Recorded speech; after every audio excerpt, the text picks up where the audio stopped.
Hola hermanos, ¿cómo les va? Muy buenas noches a toda la familia reunida. Estamos acomodándonos a esta nueva forma de ser iglesia.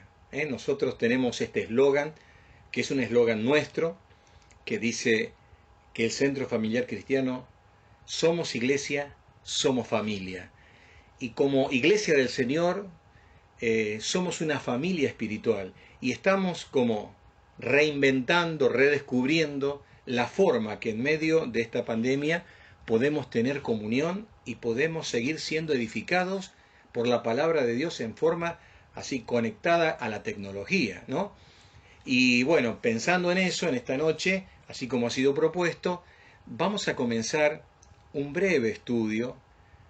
No podríamos llamarlo que sería teológico, exhaustivo, porque no es el propósito de esta reunión, sino, digamos, es devocional.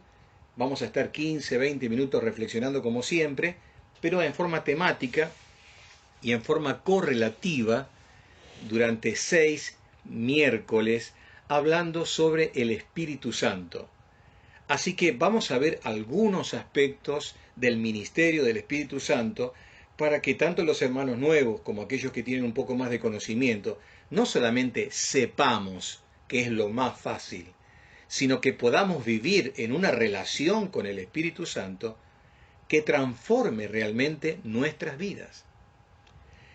Eh, hay un gran hay un gran problema que se puede originar en la vida cristiana, es cuando nosotros no dejamos de ser conocedores, pero no practicantes. Y las dos cosas tienen que ir juntas. Si no, entramos a dar vuelta y nunca avanzamos. Es como una canoa que tiene dos remos. Bueno, tengo que conocer, pero tengo que practicar. Y la palabra de Dios dice que no seamos solamente oidores, sino hacedores de la palabra. Así que vamos a conocer diferentes cosas del Espíritu Santo que vamos a ir mechando para que vayamos aprendiendo y de esta forma podamos crecer en nuestra vida cristiana. ¿Por qué? Porque en el diseño divino, el Espíritu Santo, que es Dios mismo viviendo en nosotros, nos ha sido dado para potenciar, capacitarnos y ayudarnos a vivir la vida cristiana. La vida cristiana sin el Espíritu Santo, que es el Espíritu de Dios, no se puede vivir. Servir a Dios y esperar resultados en nuestra humana fuerza y capacidad no podrá darnos ninguna satisfacción. ¿Por qué? Porque lo humano, es más, la Biblia dice, lo que proviene de la carne es muerte, mas lo que proviene del Espíritu es vida y paz. Así que el Espíritu Santo ha sido el gran regalo de Dios para nuestras vidas. La Biblia nos enseña que el Espíritu Santo es una persona, no es una energía, no es una fuerza. Claro que tiene fuerza, claro que tiene energía, pero es una persona con estas capacidades. Y es tan Dios como el Padre, y es tan Dios como el Hijo. El Espíritu Santo es la expresión de Dios aquí en la tierra en este momento. ¿Por qué? Porque el Padre y el Hijo lo han dado, así como en su momento el Padre envió al Hijo. El Espíritu Santo capacitó a Jesús para ejercer el ministerio mesiánico. ¿Se acuerdan ustedes cuando Jesús fue bautizado, que descendió el Espíritu sobre él y le guió al desierto? Y Jesús estaba lleno del Espíritu Santo. La manifestación plena de Dios en su humanidad se dio justamente por el accionar del Espíritu de Dios. Así que hay una diferencia en cada una de las personas, pero no es que tenemos tres dioses, tenemos un solo Dios que se manifiesta en tres personas. Es como si, por ejemplo, diríamos, tenemos un árbol. El árbol tiene una raíz que no se ve, ¿no? Tenemos un tronco, tenemos ramas que sí se ven, y tenemos un fruto, ¿no? Que sale del árbol. Bueno, pero no es que tenemos tres partes, es un árbol, pero el árbol tiene expresiones de sí mismo que cumplen diferentes roles y funciones. Eh, la raíz, como si fuera el Dios invisible, ¿no? Lo que se ha visto de Dios ha sido Cristo. El único visible en la Santa Trinidad es Dios, porque tanto el Padre como el Espíritu Santo son espíritu. Y la Biblia dice que a Dios nadie le vio jamás ni le va a ver. La manifestación visible de Dios es Jesús.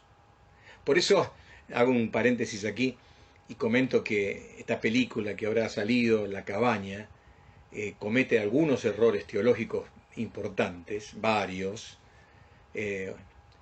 Presentar a Dios como un ser humano cuando Dios es espíritu. Dios es espíritu, dijo Jesús. Y los que le adoran le deben adorar en espíritu y en verdad. Le dijo esto a la mujer samaritana. Dios es espíritu. Es más, Dios no es de género femenino, ¿no? Se revela de forma masculina. Igual que el Espíritu Santo no es una mujer, ¿no? Entonces, bueno, tiene varios errores esa película y hay que tener mucho cuidado. ¿Por qué? Porque se van metiendo ideas raras. Dios es uno solo que se manifiesta en tres personas y en hay una triunidad de Dios, Padre, Hijo y Espíritu Santo. Así que vamos a ver de una forma teológico-práctica. ¿Práctica por qué? Porque vamos a tratar de ver cómo es necesario tener la vida del Espíritu Santo plena en nosotros manifestándose y cómo el Espíritu Santo va a capacitarnos para poder cumplir nuestra misión y ser testigos del Señor. Así que no lo vamos a llevar a un nivel teológico de conocimiento teórico, sino vamos a bajar esta verdad maravillosa a nuestra vida práctica. Este es el enfoque, hermanos. Así que vamos a leer en Juan capítulo 14, verso número 15. Si me amáis, guardad mis mandamientos. Y yo rogaré al Padre y os dará otro consolador, para que esté con vosotros para siempre. El Espíritu de verdad, al cual el mundo no puede recibir, porque no le ve, ni le conoce, pero vosotros le conocéis, porque mora con vosotros y estará en vosotros. No os dejaré huérfanos, vendré a vosotros. Fíjense qué hermosa expresión. Y esta va a ser una de las expresiones que quisiéramos guardar en nuestro corazón en esta noche. No os dejaré huérfanos, vendré a vosotros. Y está hablando justamente de la venida del Espíritu Santo a la vida y el corazón de cada una de las personas. Así que bueno, vamos a comenzar. Decíamos que el Espíritu Santo es una persona. Lo que define a una persona, aún a nosotros mismos, porque la Biblia dice que Dios nos hizo a su imagen y semejanza. ¿Y en qué sentido nos hizo a su imagen y semejanza? Bueno, hay tres cosas que definen la personalidad de alguien. Es la parte racional o el intelecto, es la parte emocional, sentimental, y es la parte volitiva o de la voluntad. Esos tres elementos tienen que estar, ¿no? El intelecto, los sentimientos y la voluntad. Ahora, el Espíritu Santo, si es una persona y no es una energía, tiene que tener justamente esos tres componentes para que podamos definir que realmente es una persona. Vamos a leer en 1 Corintios capítulo 2, verso número 11. 1 Corintios 2:11. Ahí vamos a ver que el Espíritu de Dios tiene inteligencia, tiene razón y tiene conocimiento. Dice el verso número 11, porque ¿quién de los hombres sabe las cosas de los hombres, sino el Espíritu del hombre que está en él? Así tampoco nadie conoció las cosas de Dios, sino el Espíritu de Dios. Nuestro espíritu, el espíritu humano, conoce las cosas del hombre. Nosotros podemos conocer por nuestro espíritu lo que pensamos, lo que sentimos, si estamos contentos, si estamos tristes. Nosotros podemos conocer y pensar qué es lo mejor, qué nos conviene, qué no nos conviene. De la misma forma, el Espíritu de Dios conoce, interpreta las cosas de Dios, como por ejemplo los designios de Dios, la voluntad de Dios, lo que Dios ama, lo que Dios aborrece. El Espíritu Santo, conoce. Esta es la primera característica que vemos entonces aquí de la personalidad del Espíritu Santo. En segundo lugar, en Romanos capítulo 15, verso número 30, nos dice, pero os ruego, hermanos, por nuestro Señor Jesucristo y por el amor del Espíritu, que me ayudéis orando por mí a Dios. Así que él pide oración y da dos razones pidiendo oración. Por nuestro Señor Jesucristo y por el amor del Espíritu. La Biblia nos enseña y nos muestra que el Espíritu tiene amor y es fuente de amor como Dios. Es más, la primera manifestación del Espíritu Santo en nuestra vida, en esos frutos o en ese fruto que genera en nosotros, es amor. Después dice gozo, paz, pero es amor. Y el Espíritu Santo, cuando llega a nuestras vidas, nos da la capacidad justamente de amar, porque en Él está la capacidad de amar. Por eso Él puede darnos esa capacidad de amar a Dios y a las personas. Y entonces podemos decir que el Espíritu Santo también tiene sentimientos. Podríamos mencionar otras cosas también.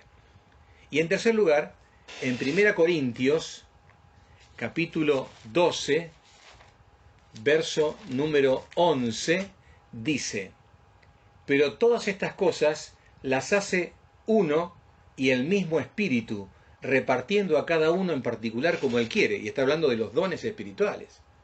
Y los dones espirituales son dados al creyente para edificar a la iglesia, y el que decide qué don darle a cada cristiano es Dios Espíritu Santo. Así que Él tiene una voluntad de decidir. Entonces, estos tres elementos, estas tres características de la razón, el intelecto, las emociones y la voluntad están en el Espíritu Santo.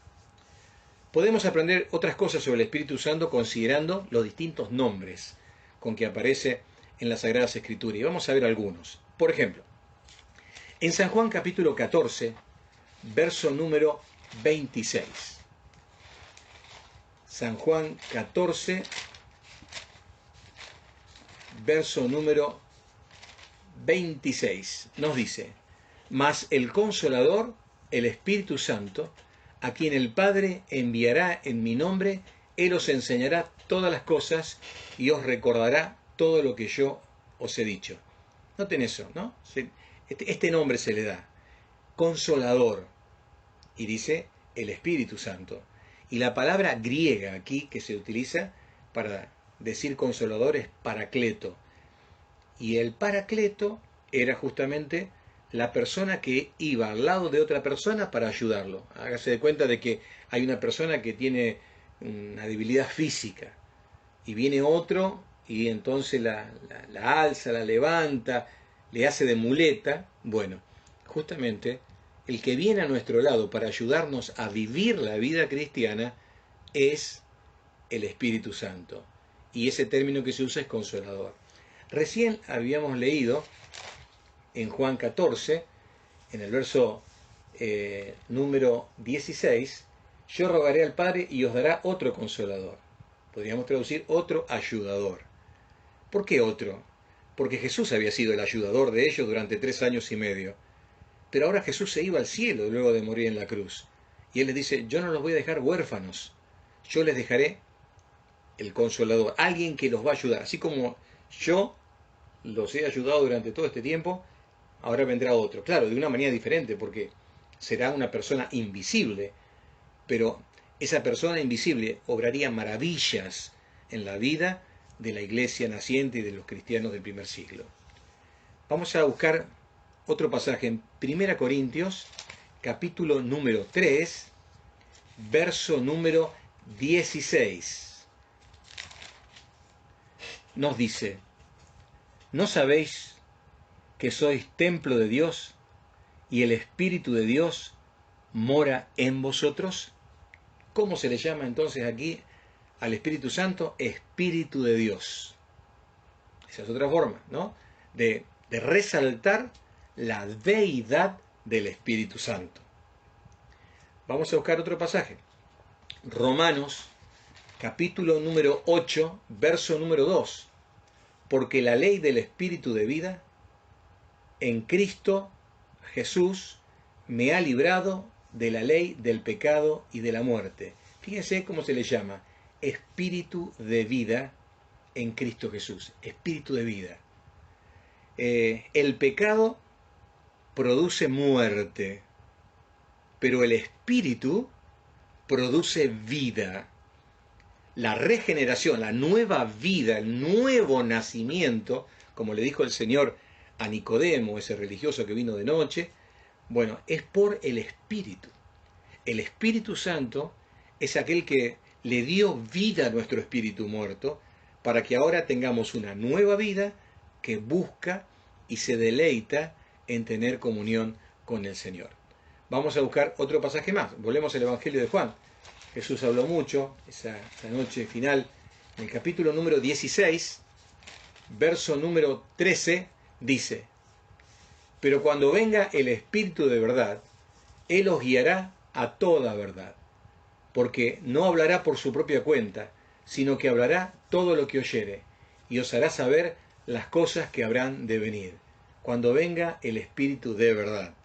El Espíritu de verdad. Esta es otra forma de definir al Espíritu Santo. ¿Por qué es el Espíritu de verdad? Bueno, porque Él dice la verdad, Él revela la verdad. Jesús dijo: yo soy la verdad. Bueno, justamente el Espíritu Santo, una de las cosas que iba a hacer es mostrar a Cristo, revelar a Cristo.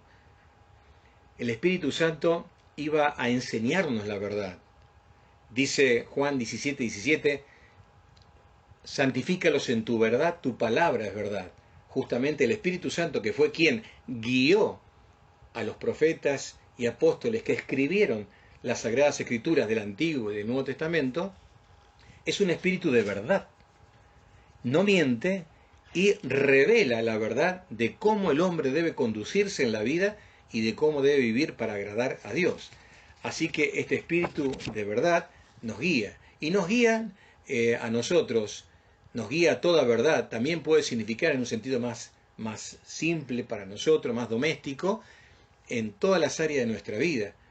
Cuando tengamos que tomar decisiones importantes, podemos depender de que Él nos guíe a toda verdad, es decir, a aquello que es lo mejor y aquello que está en sintonía y que agrada a Dios.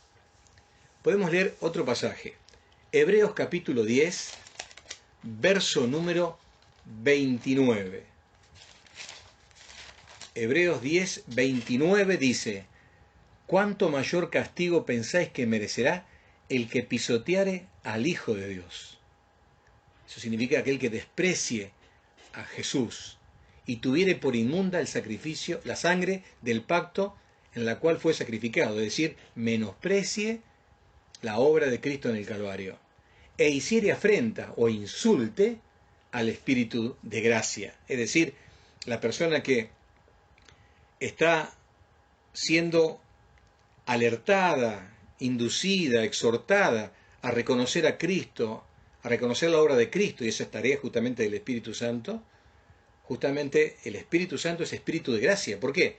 Porque nos lleva a conocer a Cristo y también a convencernos de nuestros pecados. Es un espíritu de gracia porque trae un regalo para nuestra vida, que justamente es hallar al Señor y hallar con Él la salvación. Así que se le llama espíritu de gracia. Y podríamos mencionar otro más en Romanos capítulo 1, verso número 4, las siguientes palabras: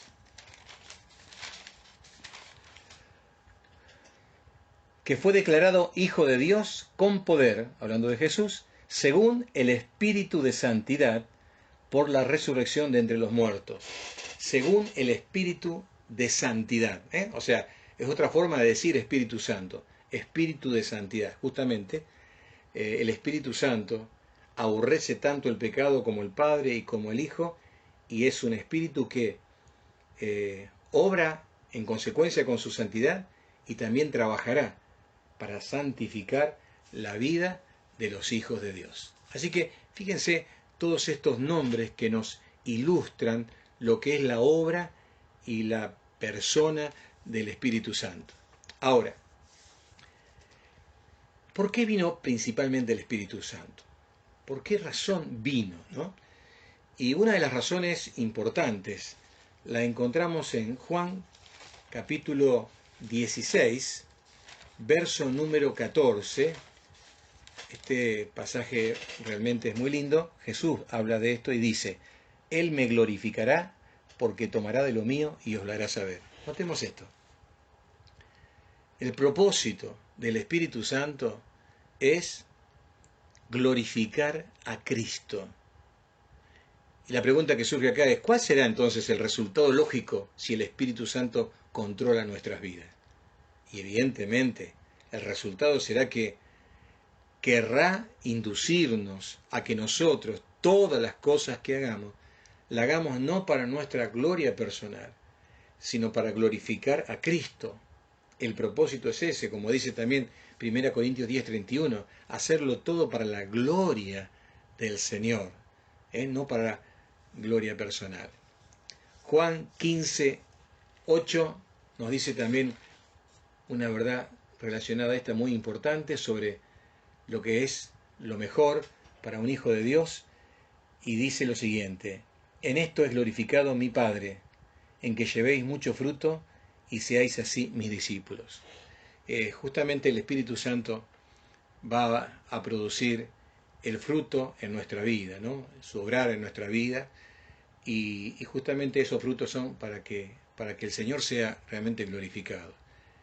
Él va a producir en nosotros amor, gozo, paz, amor por los perdidos, dominio propio, una vida sólida, hambre por la palabra de Dios. Va a generar en nosotros deseos de tener comunión con Dios a través de la oración, y nos va a dar la valentía de poder compartir con poder el Evangelio, para que los hombres, al oír el Evangelio por medio nuestro, alcancen la salvación. El Espíritu Santo es una persona, y si recibiste a Cristo en tu corazón, el Espíritu Santo vive en vos como vive en mí. Esto significa: no estamos huérfanos, estamos acompañados, y cuando estamos solos, no estamos solos, porque el Señor está con nosotros. Así que la lección de esta noche tiene que ver con entender y definir que el Espíritu Santo es una persona, y que tenemos el honor de que esa persona viva en nuestras vidas. Qué importante es que le demos libertad para que se manifieste en nuestra vida. Y cuando el Espíritu Santo se manifiesta, la gente va a comenzar a ver al Señor en nuestro accionar, en nuestras palabras. Y nosotros vamos a ver que nuestra forma de pensar va a comenzar a cambiar. Porque, como dice la palabra, vamos a comenzar a pensar con la mente de Cristo. Así que, hermanos queridos, que el Señor nos bendiga, y demos gracias al Señor por este don y este regalo maravilloso llamado la persona del Espíritu Santo en nuestras vidas.